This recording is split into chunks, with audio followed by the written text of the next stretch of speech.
Graça e paz, meus irmãos que estão em casa. Aqui é o pastor Rodrigo. Eu quero compartilhar com você a palavra de Deus aí em Mateus capítulo 16, verso 21. Pega a sua Bíblia por gentileza. Meus amados irmãos, aqui será um resumo da mensagem que eu vou estar compartilhando com vocês. E depois será feito um outro vídeo expondo essa mensagem de maneira completa, tá ok? Então quem tiver no seu culto doméstico hoje vai receber essa palavra de maneira resumida, mas depois receberá de maneira completa, tá ok? Então vamos lá, pega sua Bíblia, as Escrituras, em Mateus capítulo 16, eu lerei dos versos 21 ao 28. Então por favor, acompanhe comigo a leitura da Escritura. Diz assim: desde esse tempo começou Jesus Cristo a mostrar a seus discípulos que lhe era necessário seguir para Jerusalém e sofrer muitas coisas dos anciãos, dos principais sacerdotes e dos escribas, ser morto e ressuscitado no terceiro dia. E Pedro, chamando-o à parte, começou a reprová-lo, dizendo: tem compaixão de ti, Senhor, isso de modo algum te acontecerá. Mas Jesus, voltando-se, disse a Pedro: arreda, Satanás, tu és para mim pedra de tropeço, porque não cogitas as coisas de Deus, e sim das dos homens. Então disse Jesus a seus discípulos: se alguém quer vir após mim, a si mesmo se negue, tome sua cruz e siga-me. Porquanto quem quiser salvar a sua vida, vai perdê-la, e quem perder a vida por minha causa, vai achá-la. Pois o que aproveitará o homem se ganhar o mundo inteiro e perder a sua alma? Ou que dará o homem em troca da sua alma? Porque o Filho do Homem há de vir na glória de seu Pai com os seus anjos, e então retribuirá cada um conforme as suas obras. Em verdade vos digo que alguns há dos que aqui se encontram, de que maneira nenhuma passarão pela morte, até que vejam vir o Filho do Homem no seu reino. Amém. Eu quero falar com vocês rapidamente, de maneira resumida, sobre a missão de Jesus e o preço e o privilégio de ser seguidor de Jesus. Muito bem. Quando a gente lê Mateus capítulo 16, você vê a seguinte intenção de Jesus. Primeiro, Jesus mostra a sua identidade. Segundo, Jesus mostra a sua missão. E terceiro, Jesus mostra as consequências de segui-lo como seu discípulo. Bom, eu quero falar com você rapidinho nesse texto sobre 6 lições. 6 lições que esse texto sagrado nos apresenta. Vamos lá. Número 1. Quero falar sobre uma missão necessária. Porque no verso 21 é isso que Jesus fala. Desde esse tempo começou Jesus Cristo a mostrar aos seus discípulos que lhe era necessário seguir para Jerusalém e sofrer muitas coisas dos anciãos, dos principais sacerdotes e dos escribas, ser morto e ressuscitado no terceiro dia. Jesus deixou bem claro qual era a missão dele. Os anciãos, você vê 3 grupos aí. Os anciãos são os respeitáveis líderes da comunidade. Os principais sacerdotes eram a elite do grupo dos saduceus. E os escribas eram os eruditos da Bíblia, que eram membros do grupo dos fariseus. Esses 3 grupos formavam o Sinédrio, que era o grande concílio oficial que governava a vida religiosa e política dos judeus. E Jesus deixou bem claro que a missão dele era ir para a capital religiosa, a Jerusalém, e lá ele iria sofrer, e lá ele iria morrer e ressuscitar. Jesus deixou bem claro a sua missão. A segunda lição que eu vos apresento é uma reprovação reprovada. Aí Pedro, ouvindo isso de Jesus, diz aí o verso 22, e Pedro, chamando-o à parte, começou a reprová-lo, dizendo: tem compaixão de ti, Senhor, isso de modo algum te acontecerá.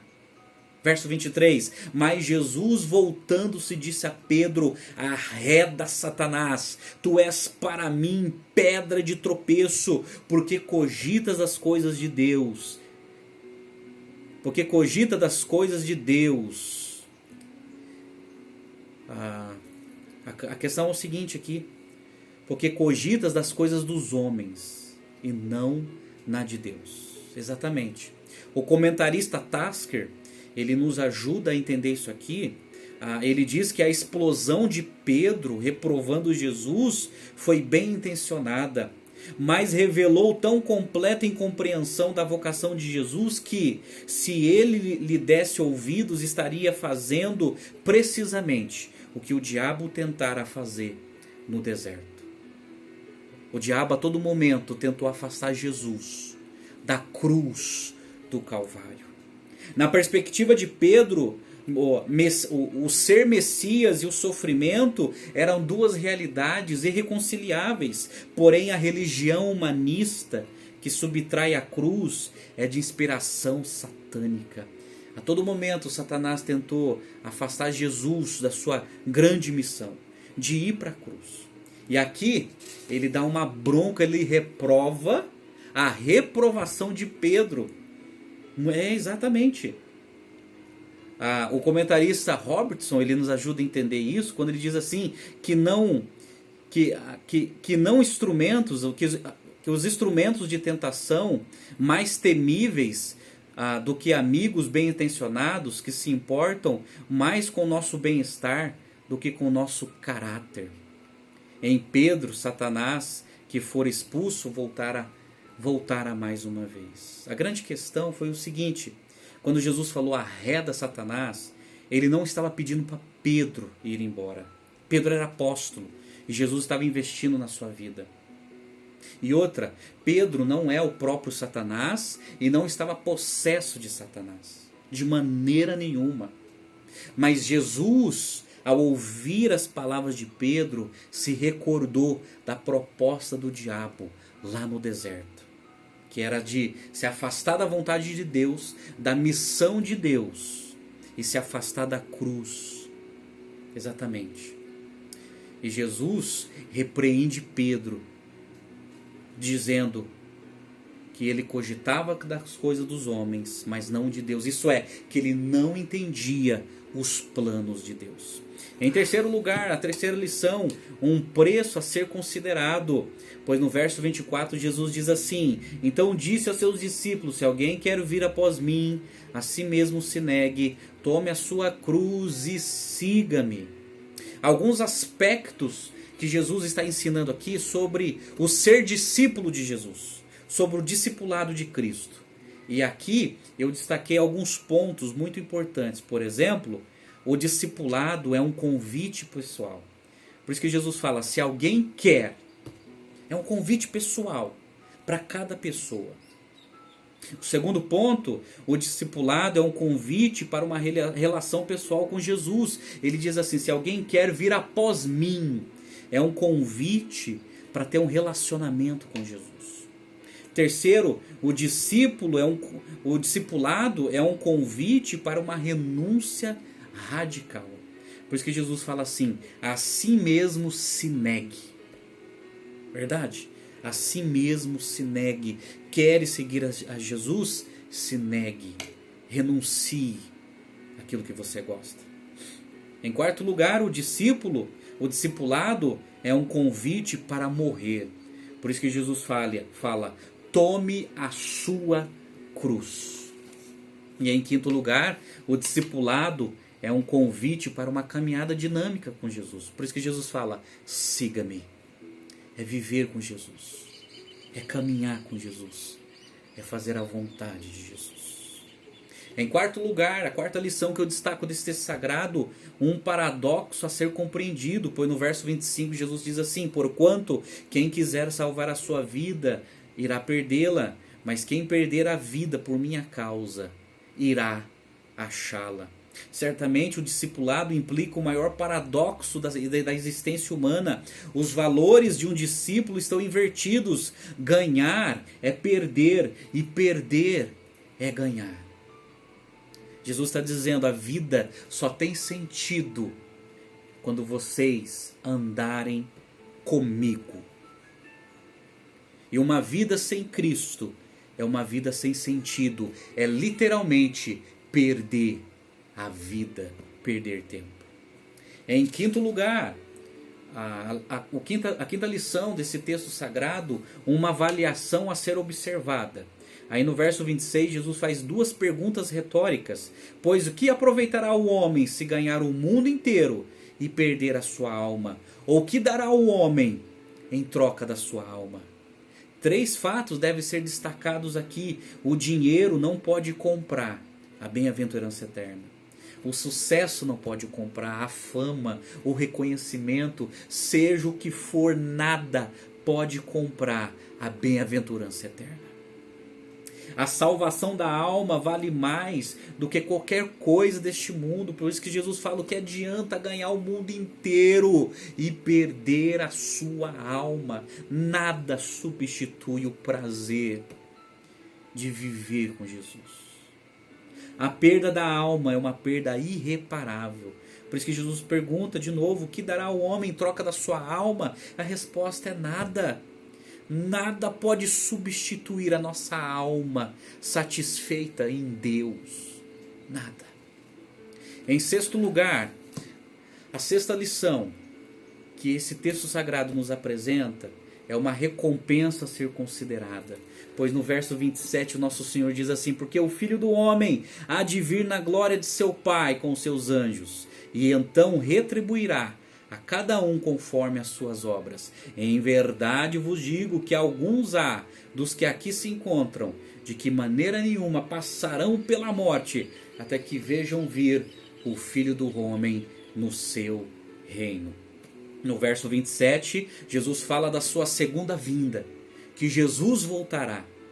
E no verso 27 ele fala do dia do juízo final, que cada um vai prestar conta da sua vida diante de Jesus. E no verso 28, Jesus fala sobre, ele está antecipando um assunto do verso de capítulo Mateus 17, que é sobre a transfiguração. Pedro, Tiago e João, eles viram como um lampejo, de maneira muito rápida, a glória de Jesus. A glória de Jesus. Pois bem, essas são as 6 lições que eu destaco aqui neste texto sagrado, tão valioso. Mas eu quero fazer algumas aplicações para a nossa vida. Para a nossa vida. O que esse texto sagrado, quais são as aplicações para a nossa vida e para a nossa alma? Eu quero apresentar alguns para vocês. Primeiro, Satanás. Satanás não é um mito. Ele continua influenciando as pessoas a não seguirem a Jesus. Cuidado, cuidado. Da mesma maneira que ele tentou persuadir Jesus a fugir da cruz, a não ir para a cruz, ele continua influenciando as pessoas a não seguirem a Jesus. Ele continua. E muitas vezes usando palavras de pessoas. Tome muito cuidado. Satanás não é um mito. Ele existe. E ele continua persuadindo pessoas a se afastarem de Deus e da vontade de Deus. Segunda aplicação para a minha vida e para a sua vida. Entenda o que significa seguir a Jesus e suas implicações. Entenda isso. Tem muita gente que não entende isso. Seguir a Jesus é viver uma vida de renúncia. Seguir a Jesus é ter relacionamento com Jesus. Seguir a Jesus é estar disposto a morrer por Ele. A morrer por Ele. Isto é seguir a Jesus. Terceira aplicação, cuidado. Você pode estar perdendo a sua alma por não seguir a Jesus. E como uma pessoa pode perder sua alma não seguindo a Jesus e pensando que está ganhando a vida quando busca a felicidade sem Deus? Quando busca a felicidade sem Deus. Quando a pessoa ela busca a sua felicidade em prazeres, em coisas, neste mundo.